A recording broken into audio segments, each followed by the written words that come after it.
비트코인 하락 마무리, 비트코인 알트코인 하락 마무리인 이유에 대해서 오늘 영상 말씀드려보도록 하겠습니다. 안녕하세요. 코인트레이더 김학도입니다. 추가적인 대하락을 마치고 나서 어느 정도의 하락이 마무리가 되었다라고 현재 신호가 보이고 있습니다. 그에 대한 이유는 현재 우리는 엘리엇 파동에서 조금 더 힌트를 받아갈 수가 있고요.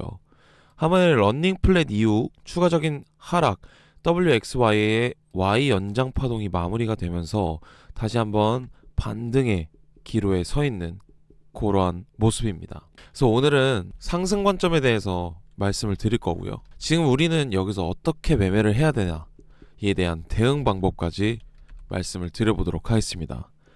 영상 시작하기 전에 구독, 좋아요 한 번씩 부탁드리겠습니다. 지금 하락의 폭이 이때 당시에 싼 고점 이후 폭을 설정해보면 32% 정도의 하락폭이 있었고요. 지금 현재 고점 대비 저점의 하락폭은 35.98%로 어느 정도 비슷한 하락폭을 만들어주고 있습니다. 그렇다면 우리는 지금 이제 어떠한 방법을 기다려야 되나, 어떠한 모습을 봐야 하나, 다시 한번 V자 반등으로 올라오면 너무나 좋겠지만 이러한 기간적인 측면이 있을 수 있다. 이때 당시에도 엄청난 변동폭을 많이 자랑을 했죠. 고점도 높여주고 저점도 높여주는 이런 구간에서 다시 한번 상승적인 파동을 보여줬었다. 우리도 이런 모습을 올해 3월 달에 있었던 이러한 모습들도 체크를 해봐야 된다라고 저는 생각이 들고요. 일단 소규모적인 파동 카운팅을 들어가기 전에 온체인적인 데이터부터 한번 살펴보고 들어가 보도록 하겠습니다. 비트코인 반등 86,000달러대 극단적 공포가 아직까지 여전하다. 추가적인 하락을 보고 있는 개인 투자자들이 많이 있는 것 같습니다. 그래서 극단적인 코인 86,000달러 선에서 소폭 반등했지만 투자 심리는 여전히 극단적 공포에 머물러 있다.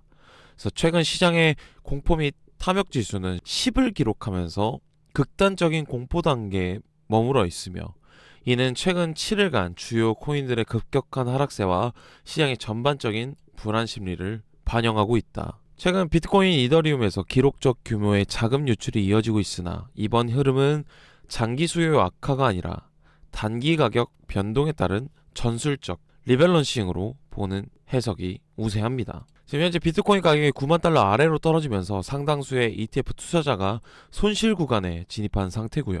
그럼에도 패닉성 매도가 본격화될 가능성은 크지 않다라는 반론도 나오고 있지만 8만 달러 아래로 떨어질 비트코인 패닉셀은 불가피할 거로 보여진다 라고 전망을 했습니다.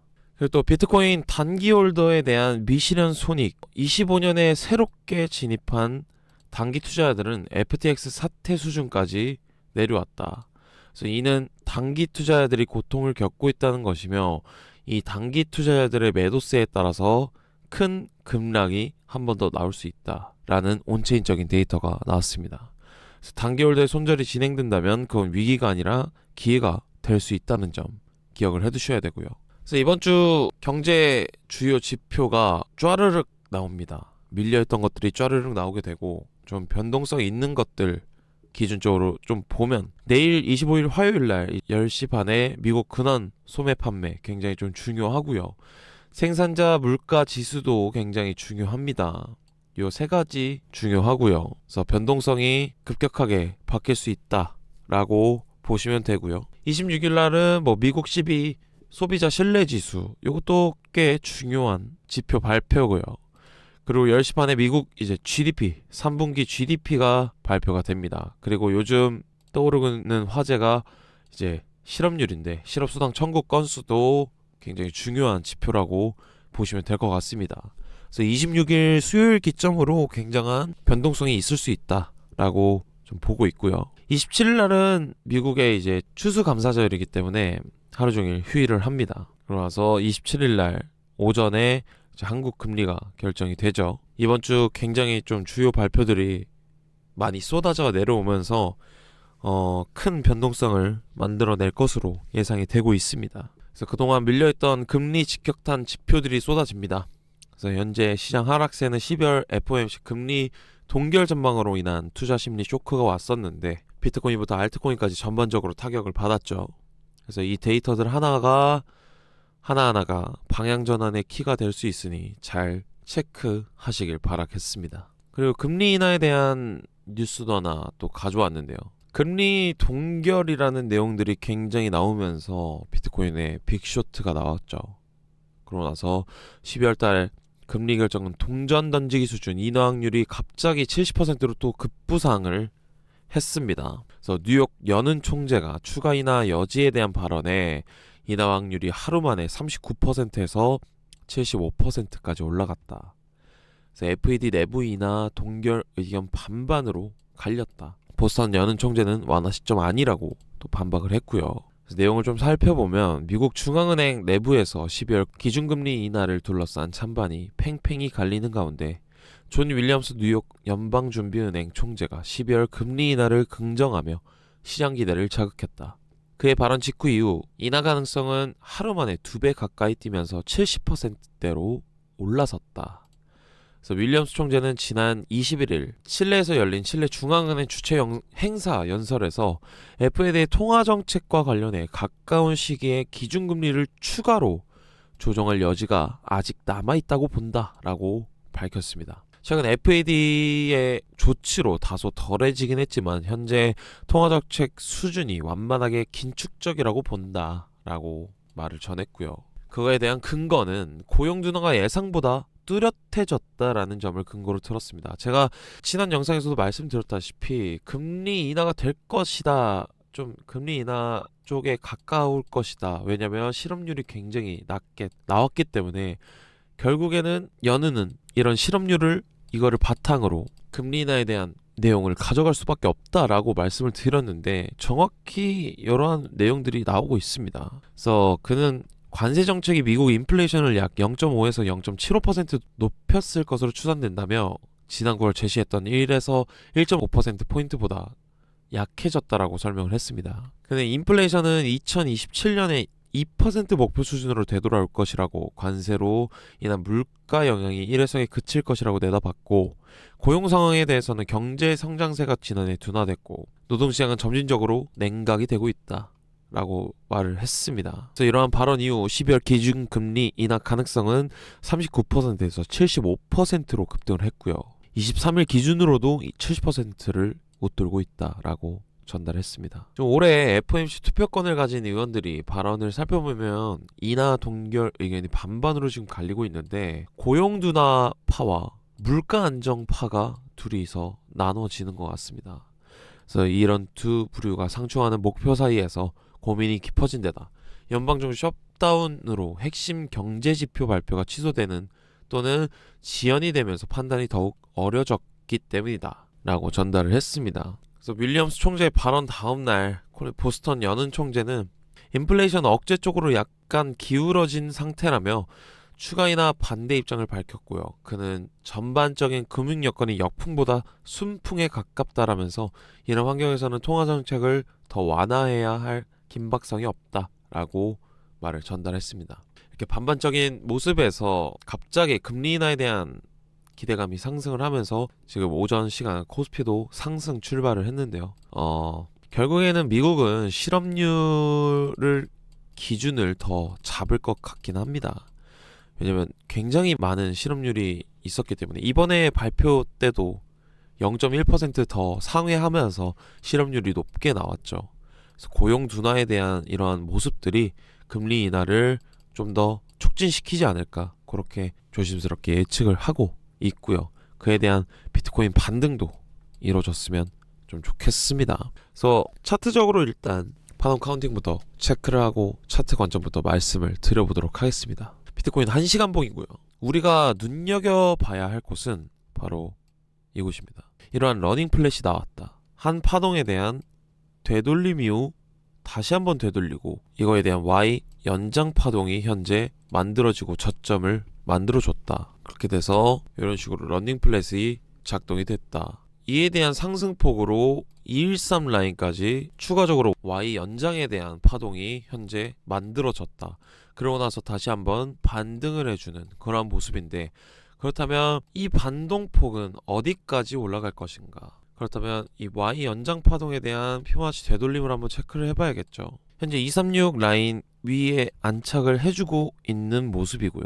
382 구간까지 뚫어주는 모습을 지켜봐야 상승 추세로 출발할 것이다 라고 지금 현재 메인 관점으로 보고 있습니다. 그래서 지금 당장에 우리가 여기서 매매를 어떻게 해야 되나? 일단 저는 추가적으로 롱 포지션에 대한 매수가, 그래서 이 구간에서 공통적인 롱 구간이 나올 것 같고, 추가적으로 만약에 이 구간에서 하락으로 추가적으로 빠진다. 그럼 제가 전 영상에서 말씀드렸다시피 장기비 가게는 하프 채널 70 라인까지 쭉 빠질 수 있다. 만약에 이게 Y 연장에 대한 파동이 이곳에서 다시 한번 러닝 플랫이 이뤄지면서 연장으로 또 추락을 하게 된다면 아마 제가 말씀드렸던 장기비각 하프 채널 라인까지 닿을 것이다. 그 구간이 어디냐? 바로 이 구간입니다. 이 구간. 지금 일봉상 1채널을 지금 벗어나 있는 상태인데, 만약 이 구간을 밟고 일어선다면 추가적인 상승이 이제 다시 한번 일어날 수 있다. 지금 이 구간은 구체적인 타점은 제가 텔레방에다가 모두 다 남겨드렸고요. 이 구간도 분명히 말씀을 드렸습니다. 그래서 밟고 만약에 일어선다면 어디까지 올라갈 것인가? 618 라인까지는 되돌릴 수 있다. 윗구간까지 추가적인 상승을 노려볼 수 있는 자리이긴 하다. 그래서 공통적인 롱 자리는 맞는 것 같고요. 만약 이 장기비각에서 저항을 맞고 떨어진다 라고 하면 요 아랫라인까지 밀려날 수 있다. 그래서 구체적인 타점은 제가 텔레방에다가 모두 다 남겨드렸습니다. 그래서 이곳에는 경제 주요 발표라던가 이런 온체인적인 데이터들, 그리고 엘리엇 파동 장기비각 채널 등을 제가 관점들을 모두 다 공유해드리고 있고, 매매 기록까지 전부 다 남겨드리고 있습니다. 그래서 이 채널 입장 방법에 대해서 말씀드리면, 제 유튜브 고정 댓글란에 링크 버튼이 하나 있습니다. 이 링크 버튼 하나 누르시게 되면 설문지가 하나 나오는데요. 이 설문지는 구독자 인증 절차라고 생각을 해주시면 좋을 것 같습니다. 구독자 인증 절차 이후에 제가 한 분 한 분께 텔레방 링크를 공유해드리도록 하겠습니다. 자, 그래서 중기적인 관점에 대해서 지금 비트코인 일봉상에서 만약 장기비각 1채널을 저항을 맞고 떨어지게 되면 하프까지는 밀려있다. 그래서 이 구간까지 열려있고요. 하지만 단기적으로 봤을 때 비트코인 1시간봉으로 추가적으로 이 구간에서 밟고 올라선다면 추가적인 큰 상승폭에 대한 모습이 나올 수 있다라고 해석이 되고 있고, 그 구간은 이 구간과 382 구간을 넘겨주는 라인, 요 라인까지는 열려 있다라고 좀 해석이 되고 있습니다. 그래서 정말 단기적으로 실시간적인 대응과 대처가 되시는 분들은 장기비각 뚫는 거 보고 이곳에서 롱 구간을 한번 공통적인 롱 구간을 잡아도 될 것 같고요. 아니면 이 구간까지 밀려나는 거 보고, 그러고 나서 떨어지는 추세를 보고 숏 포지션에 대한 매수도 충분히 가능하다. 하지만 저는 이제 공통적인 롱 관점으로 보고 있기 때문에 추가적인 상승폭이 이제는 다시 한번 나올 추세가 됐다. 왜냐면 러닝 플랫이 있었기 때문에 이 구간에서 러닝 플랫이 한번 있었기 때문에 Y에 대한 연장이 나왔다. 그래서 적어도 618 라인까지는 다시 한번 반등을 해줄 수 있는 그런 기로가 생겨난다. 이 구간을 뚫어줘야 돼요. 이 구간을 뚫어줘야 추가적인 상승폭으로 더 깊게 나올 수 있다는 겁니다. 뭐 열린다면 뭐 113 라인, 1382 이 라인까지 추가적인 상승폭이 다시 나올 수 있다라는 거죠. 그 기간은 12월 달 금리 인하 발표 이후 생성될 움직임이라고 저는 생각이 듭니다. 금리 동결보다는 금리 인하 쪽에 조금 더 가까운 의견을 좀 보고 있어서 저는 그래서 공통적인 롱을 좀 바라보고 있고요. 추가적인 대응은 그런 식으로 맞춰서 같이 움직일 예정입니다. 그래서 이러한 모두한 내용들과 실시간적으로 올라오는 내용들은 제가 텔레방에다가 모두 다 남겨드리고 있습니다. 다시 한번 말씀드리면 제 유튜브 고정 댓글란에 링크 버튼이 하나 있고요. 이 링크 버튼 누르시게 되면 설문지가 하나 나옵니다. 이 설문지는 구독자 인증 절차라고 생각을 해주시면 좋을 것 같고요. 구독자 인증 절차 이후에 제가 한 분 한 분께 제 텔레방 링크를 공유해드리도록 하겠습니다. 다시 한번 본론으로 돌아와서 제가 하나 걱정되는 움직임은 이 구간입니다. 기간 횡보. 이 구간이 며칠 동안 이 횡보 이후에 상승을 보여줬냐면 대하락 이후에 이 구간이죠. 약 50일입니다. 50일, 두 달 가까이 여기 움직임을 한번 체크를 해보면 이 장기비각 채널을 굉장히 많이 밟아요. 몇 번을 터치했냐면 한 번, 두 번, 세 번, 네 번, 다섯, 여섯, 일곱, 여덟, 아홉, 열. 두 달 동안 10번을 터치합니다. 이 구간에 대해서 이런 구간 굉장히 위험하다는 거죠.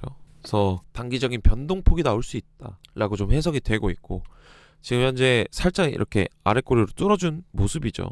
지금 현재 추가적인 이러한 상승폭으로 올라갈 수 있다는 겁니다. 그러고 나서 다시 한번 내려오고 몇 번의 터치를 하진 모르겠지만 저점 대비 계속해서 우상향하고 있는 장기비각 채널이기 때문에 올라갈 수 있는 여지는 충분히 있다라고 저는 생각이 듭니다. 그래서 다시 한번 상승 추세를 만들어주는 척 하면서 한 번 더 빼고 그러고 나서 다시 한번 상승적인 모습을 보여주지 않을까 그렇게 좀 예측을 하고 있습니다.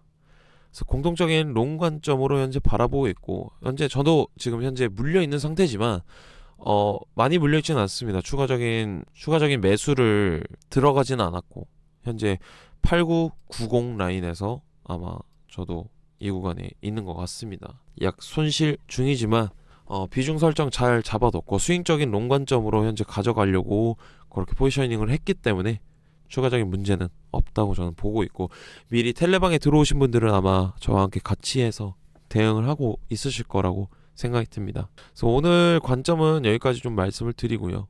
다음 영상에서 좀 더 퀄리티 있는 영상으로 찾아뵙도록 하겠습니다. 영상 마치시기 전에 도움이 되셨다면 구독, 좋아요 한 번씩 부탁드리겠습니다. 감사합니다.